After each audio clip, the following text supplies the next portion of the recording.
देखो, बीकानेर के प्रजामंडल में यदि बात की जाए तो हमने पढ़ा था कि दो शासकों के काल में चला, गंगा सिंह और सादुल सिंह। गंगा सिंह की अगर बात की जाए तो बहुत बुद्धिमान व्यक्ति था, शक्तिशाली राजा था। ठीक है, कैसे पता पड़ता है? अंतर्राष्ट्रीय ख्याति प्राप्त व्यक्ति था। कैसे पता पड़ता है? तो याद रखना, 1927 में गंग नहर का निर्माण किया, इसलिए इसे भागीरथी के नाम से जाना जाता है। तीनों गोलमेज सम्मेलन में भाग लिया, वर्साई की संधि में भाग लिया, चीन में ऊँट की सेना लेके गया, सेकेंड वर्ल्ड वॉर में ब्रिटेन का साथ दिया था। इसके साथ साथ यदि बात की जाए, बीकानेर में आधुनिक न्याय प्रणाली लेके आया। 1913 में प्रतिनिधि सभा का गठन किया गया, जिसमें का 1917 में नाम परिवर्तित करके विधानसभा कर दिया गया। इसमें सदस्य संख्या 35 थी, बाद में कहते हैं 37 में बढ़ाकर इसकी सदस्य संख्या 45 कर दी गई। 1914 में यदि बात की सरकारी कामकाज में यदि बात की हिंदी को बढ़ावा दिया गया। 1921 में इन्हीं के द्वारा जमींदार संघ का भी गठन किया गया, और इसके साथ साथ 1921 में ही नरेंद्र मंडल का 121 राजाओं का जो गठन किया गया था, उसका इन्हें चांसलर बनाया गया। इसी के बाद यदि बात करें 1960 में कन्हैया लाल ढूंढ और गोपाल दास स्वामी के द्वारा सर्वहितकारिणी सभा की स्थापना की जाती है चूरू में, जिसके तहत पुत्री पाठशाला कन्याओं के लिए और कबीर पाठशाला जो है दलितों के लिए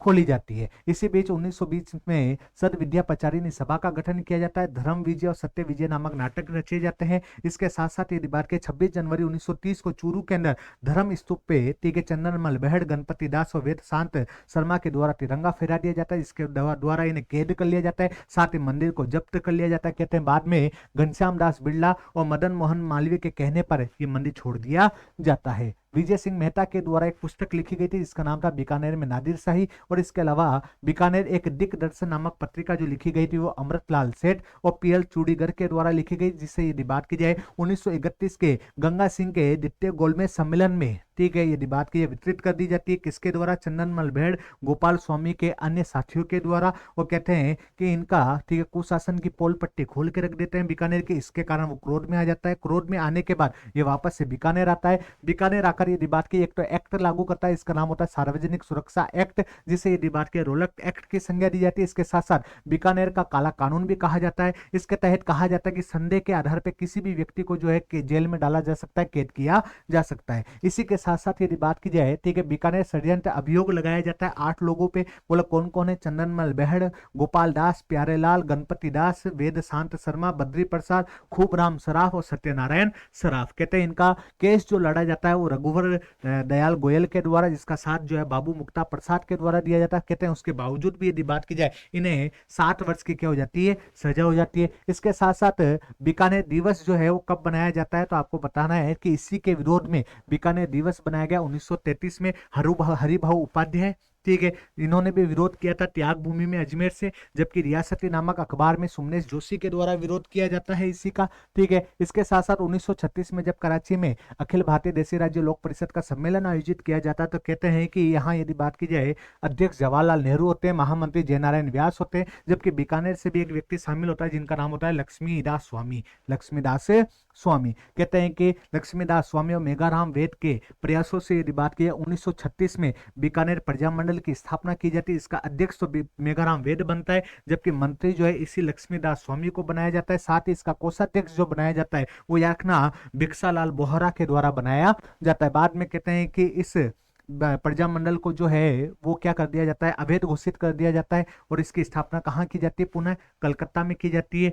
संस्थापक तो मेघाराम वेद होता है, लेकिन इसका अध्यक्ष जो बनता है आपके, वो कौन बनता है? लक्ष्मी देवी आचार्य को बनाया जाता है। कहते हैं इसी लक्ष्मी देवी आचार्य के द्वारा एक पुस्तक लिखी जाती है, इसका नाम होता है बीकानेर की थोथी पोथी। तो बीकानेर की थोथी पोथी नामक पुस्तक जो किसके द्वारा रचित है? तो याद रखना लक्ष्मी देवी आचार्य। बाद में मंत्री और बनाया जाता है बाबू मुक्ता प्रसाद को। तो मंत्री किससे बनाया जाता है? बाबू मुक्ता प्रसाद को बनाया जाता है। इसके बाद 1942 में यदि बात की जाए तो थोड़ा सा याद रखना, भारत छोड़ो आंदोलन चालू किया गया। गंगा सिंह के दमनकारी नीतियों के कारण यहाँ पे प्रभाव नहीं पड़ा बीकानेर में। इसके अलावा 2 ऐसे राज्य और हैं जहां भारत छोड़ो आंदोलन का प्रभाव नहीं पड़ा। बोले एक तो जैसलमेर है जो कि भौगोलिक कारणों से नहीं पड़ा, और एक जयपुर है जो कि समझौते के कारण नहीं पड़ा। किसके कारण नहीं पड़ा? समझौते के कारण नहीं पड़ा। 22 जुलाई 1942 को रघुवर दयाल गोयल के द्वारा यदि बात की जो बीकानेर प्रजामंडल ठंडे बस्ते में जा रहा था उसे पुनः गति दी जाती है और एक और संगठन का निर्माण किया जाता है। इसका नाम होता है बीकानेर राज्य प्रजा परिषद। बीकानेर राज्य प्रजा परिषद। तो बीकानेर राज्य प्रजा परिषद के अध्यक्ष कौन है? तो रघुवर दयाल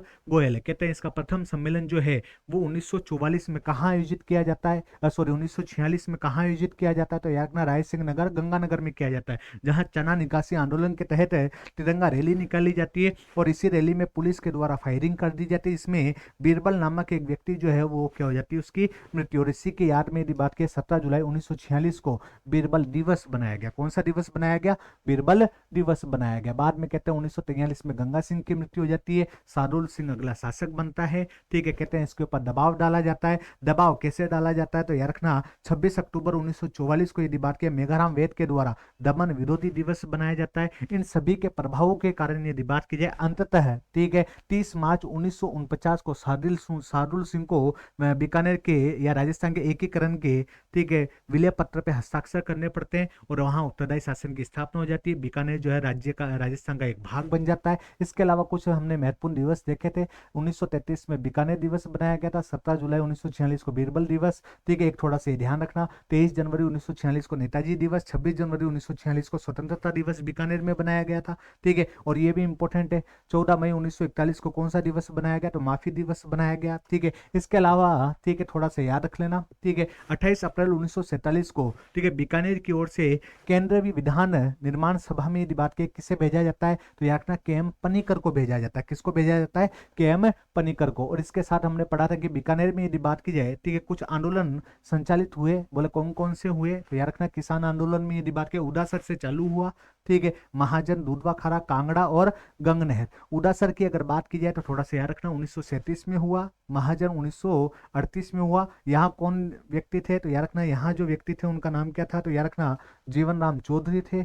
और दूधवा खारा और कांगड़ा ये दोनों चूरू में हुए, ये दोनों बीकानेर। ये चारों के चारों जो है वो याद रखना जागीरी भूमि पर है। ठीक है, दूधवा खारा 1944 में हुआ, हनुमान आर्य, मेघाराम वेद भी शामिल हुआ, खेतूबाई का संबंध है यहाँ से। और कांगड़ा में यदि बात की जाए जो जागीरदार था उसका नाम गोप सिंह था और जो घायल हुआ था उसका नाम क्या था? तो मेघ सिंह आर्य था। और इधर गंग नहर की अगर बात की जाए तो थोड़ा सा याद रखना आबियाना कर और अन्य कुछ कारणों से यदि बात की जाए ये आंदोलन चालू किया गया। आबियाना कर क्या है? तो जल या सिंचाई के बदले में लिया जाने वाला कर। ये खालसा भूमि पर था। कब हुआ? 1930-31 में हुआ। और यदि बात की जाए इनके द्वारा जमींदार संघ की स्थापना की गई। बोले दो लोग कौन कौन सदस्य थे? तो याद रखना किरतार सिंह और दरबार सिंह। कौन कौन सदस्य थे? किरतार सिंह और दरबार सिंह। धन्यवाद दोस्तों, ये आपके बीकानेर का प्रजामंडल समाप्त।